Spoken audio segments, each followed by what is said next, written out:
Hello friends, hello भाइयों, hello बहनों, कैसे हो आप सब लोग? होप आप सब लोग ठीक होंगे, फिट एंड फाइन होंगे, अपने लाइफ और दिनों को एंजॉय कर रहे होंगे और आपके घर में सब लोग ठीक होंगे। आपके मम्मी डैडी और मम्मी डैडी की मम्मी डैडी भी ठीक होंगे, यही दिल से दुआ करता हूँ यार। और दोस्तों बताइए यार, अभी आप क्या कर रहे हो? इंडिया में कोविड-19 ख़त्म हो गया क्या? या वहाँ पर कितना है कोविड-19 का मरीज़? और मैंने ये भी न्यूज़ में सुना था कि इंडिया में अभी लॉकडाउन थोड़ा लूज़ हो गया है, पहले टाइट था लेकिन अभी लूज़ हो गया है। शायद मे भी कोविड-19 का पेशेंट थोड़ा कम हो गया होगा, इसीलिए लूज़ हो गया होगा ना। ये मुझे कमेंट करके बताना यार। और आपके घर के आसपास, आपके फैमिली में कोई भी ऐसा पेशेंट तो नहीं है ना यार? किसी को भगवान ना करे, किसी को भी कुछ ना हो यार, यही दिल से दुआ करता हूँ। कमेंट करना आपके फैमिली में, आपके घर के अड़ोस पड़ोस के आदमी कैसे है, मुझे बताना यार। तो दोस्तों आप सभी का स्वागत है आज के एक और ब्रांड न्यू वीडियो में। So today we are going to react on Indian special force new major weapon upgrade, para special force weapon upgrade. तो दोस्तों ये अभी अभी आया है यार डिफेंस स्क्वाड के चैनल पर। इस वीडियो का लिंक आपको डिस्क्रिप्शन में मिल जाएगा, वहाँ पर भी जाके चेकआउट कर लेना। वीडियो देखते हैं, उसके बाद में मैं अपना ओपिनियन दूंगा। उससे पहले मैं अपना इंट्रो देता हूं। मेरा नाम सागर और दोस्तों मैं नेपाल से हूं। अभी तक आपने हमारे इस वीडियो को लाइक नहीं किया होगा तो ज़रूर से लाइक दबाइए यार, यहाँ पर लाइक का ऑप्शन होगा, उसको लाइक कीजिए। अगर आप हमारे चैनल पर नए हो तो चैनल को सब्सक्राइब कीजिए, साथ ही बेल आइकन को भी ज़रूर दबा लीजिए, क्योंकि मैं आप सभी के लिए डेली 2 से 3 इंडिया से रिलेटेड रिएक्शन करता हुआ आता हूँ। अगर आप इंटरेस्टेड हो, अगर आप इंडियन हो, इंडिया से रिलेटेड रिएक्शन देखना आपको पसंद हो तो चैनल को सब्सक्राइब करें, साथ ही बेल आइकन को भी ज़रूर दबा दें। और आप मुझे इंस्टाग्राम पर भी फॉलो कर सकते हो, इंस्टाग्राम का नेम मैंने यहाँ पर भी दिया है और लिंक मैंने डिस्क्रिप्शन में भी डाल दिया है, फॉलो कर लेना। वहाँ पर आप मुझे कुछ सुझाव दे सकते हो, मेरे से कुछ बातें करना हो या मुझे कुछ लिंक भेजना हो तो वहाँ पर भेज भी सकते हो। तो चलिए दोस्तों without time wasting video start करते हैं। सब्सक्राइब कीजिए डिफेंस स्क्वाड चैनल को और बेल आइकन को दबाइए लेटेस्ट डिफेंस वीडियोस सबसे पहले देखने के लिए। हेलो डिफेंस लवर्स, स्वागत है आपका डिफेंस के आंसर के फ्रेश एपिसोड में। आप सभी को ध्यान होगा कि डिफेंस अपडेट में हमने आपको जानकारी दी थी कि जो इंडियन आर्मी के स्पेशल फोर्सेस हैं उनके द्वारा इस्तेमाल किए जाने वाले स्मॉल आर्म्स में कुछ बड़े अपग्रेड किए जाएंगे, जिसके तहत स्पेशल फोर्सेस को कुछ नए असॉल्ट राइफल्स और कुछ नए इक्विपमेंट्स के साथ लैस किया जाएगा। तो आज के एपिसोड में हम इंडियन आर्मी के इसी मेजर अपग्रेड के बारे में बात करेंगे। So without wasting any time, let's begin.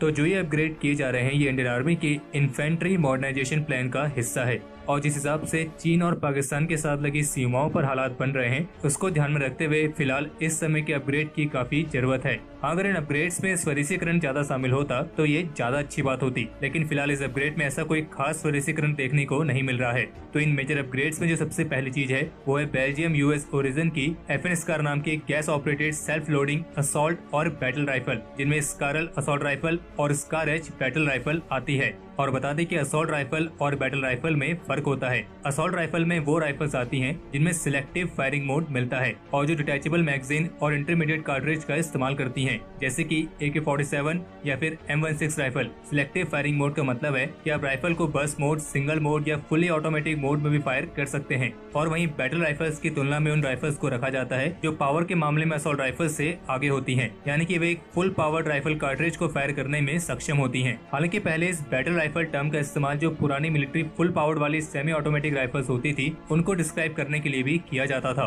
लेकिन फिर जैसे जैसे राइफल्स में मॉडिफिकेशंस होते गए तो इनके बीच में डिफरेंशिएट करने के लिए बैटल राइफल और असॉल्ट राइफल दो अलग अलग कैटेगरीज बनाई गई। और इसलिए इस अपग्रेड में जिन FN स्कार राइफल्स की बात की गई है उसमें भी दो अलग अलग तरह की राइफल्स हैं। एक स्कारल जो कि 5.56 × 45 mm की असॉल्ट राइफल है और दूसरी है स्कार एच जो कि 7.62 × 51 mm की बैटल राइफल है। हालांकि ये दोनों ही राइफल्स भारत के अलग अलग special forces, para SF, Marcos, SFF या फिर एनर्जी कमांडोज द्वारा भी इस्तेमाल की जाती है। और जो स्टैंडर्ड स्कारल असॉल्ट राइफल है उसकी इफेक्टिव फायरिंग रेंज 700 मीटर तक है और वहीं स्कार एच की 800 मीटर तक। इसके बाद इस अपग्रेड में शामिल है MK-48 लाइट मशीन गन, और ये भी बेल्जियम और US ओरिजिन की 7.62 × 51 mm कार्ट्रिज वाली light weight belt fed machine gun है। और वर्तमान समय में इसका इस्तेमाल यूएस के स्पेशल ऑपरेशंस कमांड द्वारा किया जाता है। और ये जो लाइट मशीन गन है ये 710 राउंड्स पर मिनट के रेट से फायर कर सकती है और जो इसकी मैक्सिमम फायरिंग रेंज है वो 3600 मीटर तक है। इसके बाद इस अपग्रेड में शामिल है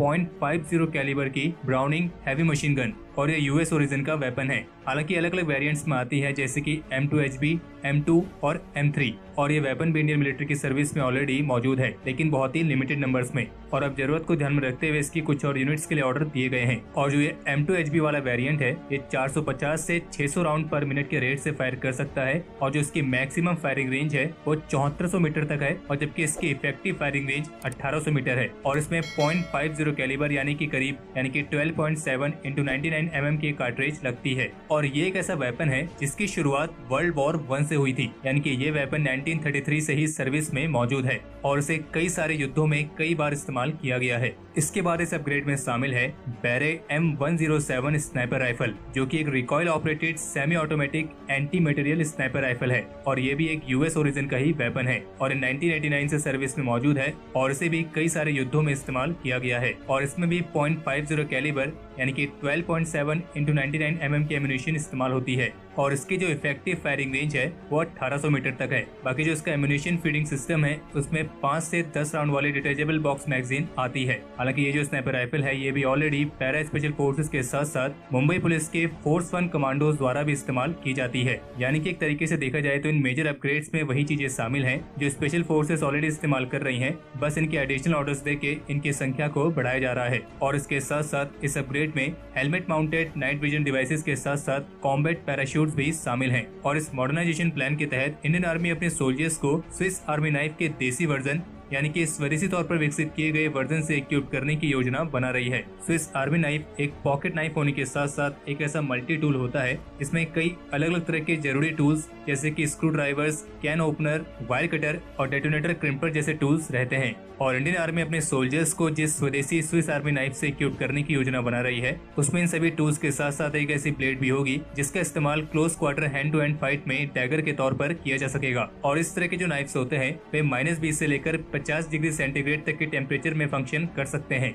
और इंडियन आर्मी अपने ट्रूप्स को इसी तरह के और भी मल्टीपर्पज सर्वाइवल किट से भी इक्विप करने की योजना बना रही है, जिसके बारे में हमने आपको ऑलरेडी अपने डिफेंस अपडेट में बताया है। और ये कदम खास तौर पर गलवान घाटी वाली उस हिंसक झड़प को देख के भी उठाया जा रहा होगा जिसमें दोनों देशों के सैनिकों के बीच एक हैंड टू हैंड कॉम्बैट हुई थी। और चूंकि चीनी सैनिक जो कि पहले से इसके लिए तैयार थे और उन्होंने घात लगाकर इंडियन सोल्जर्स पर हमला किया था, और इस हमले में उन्होंने नुकीले कांटों वाली लोहे की रॉड भी इस्तेमाल की थी, और जबकि हमारे सोल्जर्स ने ये कॉम्बैट या तो पत्थर से या फिर अपने हाथों से लड़ी थी। तो ऐसे में अगर सोल्जर्स को इस तरह के सर्वाइवल किट से इक्विप किया जाता है जिसमें इस तरह के स्विस आर्मी नाइफ भी मौजूद है, तो ये इस तरह की close quarter hand to hand combat में काफी ज्यादा फायदेमंद साबित हो सकती है।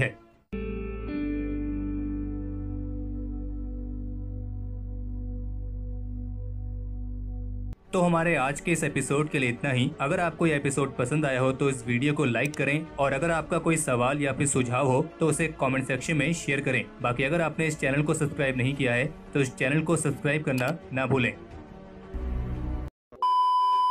तो फ्रेंड्स, जैसे कि आपने वीडियो देखा, ये था इंडियन आर्मी का मेजर अपडेट। इस अपडेट में जो जो दिखाया गया था, जो जो गन दिखाया गया था, वो सब यार इंडिया में ऑलरेडी यूजर था। ये बाहर से आया हुआ चीज़ें हैं जो इंडिया में पहले से ही यूज कर रहे थे। कोई मुंबई पुलिस यूज कर रहे थे, कोई स्पेशल फोर्स के कमांडो यूज कर रहे थे, लेकिन अभी के टाइम पर इसका संख्या बढ़ाया जा रहा है, क्योंकि आपको तो पता ही होगा अभी चाइना के साथ भी कुछ हो रहा है, उधर से पाकिस्तान के साथ भी गर्मा गर्मी बना हुआ है।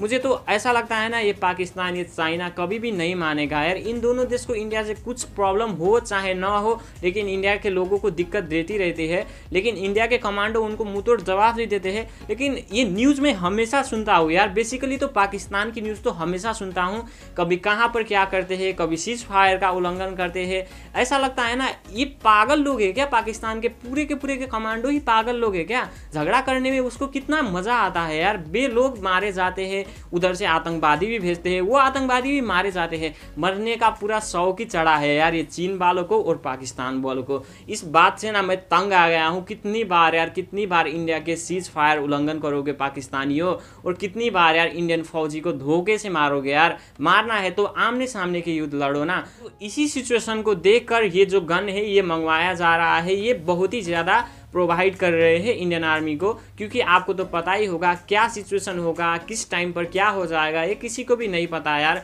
अगर इंडियन आर्मी ऑलरेडी रेडी रहेंगे तो कुछ होगा तो उसको अच्छे से मुंहतोड़ जवाब दिया जाएगा। और आपने यहाँ पर देखा इंडियन आर्मी को अब स्वदेशी नाइफ भी दिया जा रहा है, क्योंकि आप सभी को पता होगा गलवान वैली में इंडियन आर्मी के साथ क्या हुआ। हालांकि इंडियन आर्मी ने चाइनीज आर्मी को उसका मुंहतोड़ जवाब भी दिया, लेकिन इंडियन आर्मी के 20 फौजी मारे गए थे।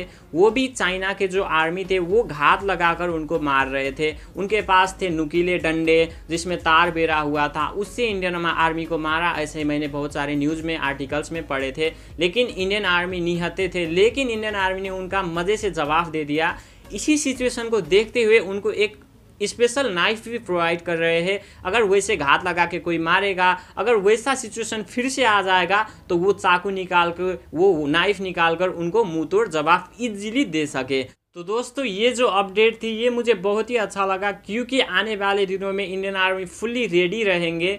तो आने वाले दिनों में इंडिया के कोई भी माँ का बेटा नहीं मरेगा यार सरहद पर। अगर कोई दुश्मन उस पर वार करेगा या दुश्मन कुछ भी करेगा, अपने देश पर आने की कोशिश करेगा, इंडिया पर कोई देश आँख लगाएगा, तो हर एक इंडियन माँ के बेटे उनको मारकर भगा देंगे यार। तो दोस्तों आज के लिए इतना ही, मिलते हैं किसी और वीडियो में, तब तक के लिए bye bye, take care, love you all, जय नेपाल, जय हिंद।